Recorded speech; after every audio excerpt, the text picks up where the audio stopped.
नमस्कार, मी विजय चव्हाण. भीमा सहकारी साखर कारखान्याच्या भानगडीमध्ये दिवसेंदिवस वाढ होते.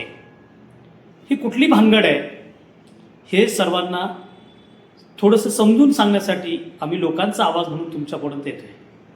नवी एक भानगड समोर आली.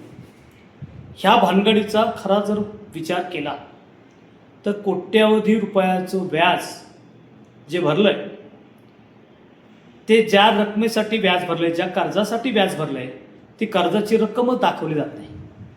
हा प्रश्न भानगडीचा आहे की नाही आणि समाजासाठी हे सांगणं काळाची गरज आहे. मित्रांनो, यापूर्वी भीमा सहकारी साखर कारखान्याच्या संचालक मंडळाला निवडणुकीसाठी आक्षेप आहे. निवडणूक का घेत नाही हा प्रश्न आता कोर्टापर्यंत गेलेला आहे आणि निवडणूक का घेतली जात नाही ह्याच्या भानगडी शोधण्याचा आम्ही ज्यावेळेस प्रयत्न करतोय, आम्ही म्हणजे सभासद ज्यावेळेस शोधण्याचा प्रयत्न करतात तेव्हा सभासदांना नव्या नव्या भानगडी दिसू लागलेल्या आहे. एक छोटीशी भानगड तुमच्यासमोर मांडतो, पण कोट्यवधी रुपयांची. काय आहे ती? कारखान्यानं 31 मार्च 2024 आणि 31 मार्च 2025 या वर्षाखेरचा अहवाल प्रसिद्ध केला. काय प्रसिद्धी आहे कदाचित सर्व सभासदांना आलेला असेल. आम्ही तुम्हाला त्याचा पान क्रमांक सांगतो. त्या पान क्रमांकाकडे आपण जा. पान क्रमांक 11 यावर ते नमूद केलेलं आहे आणि थोडासा उलगडा करतो.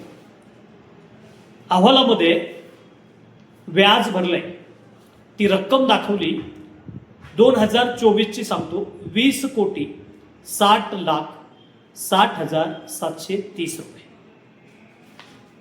ही 2024ची रक्कम आहे.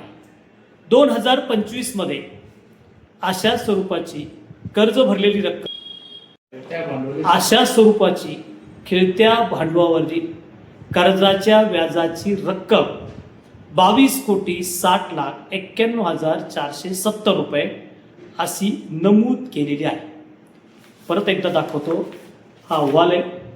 या अहवालावरती पान क्रमांक 11.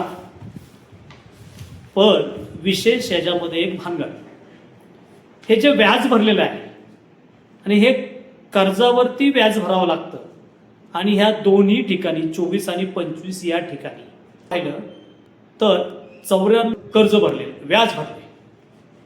अशा स्वरूपाचं जे मित्रांनो, खेळते भांडवल जर कर्जामध्ये शून्य दिसत असेल तर त्याच्यावर व्याज कसं जातं? आणि हीच खरी भानगड आहे. म्हणूनच का वाटतं भीमा सहकारी साखर कारखान्याची निवडणूक लांबणीवर जावी आणि यातील सगळ्या भानगडी लोकांपुढे येऊ नयेत, सभासदांना कळू नयेत. अशा स्वरूपाचं षडयंत्र तर नाही ना, असाच प्रश्न या अहवालातील नोंदींमुळं समोर येतोय.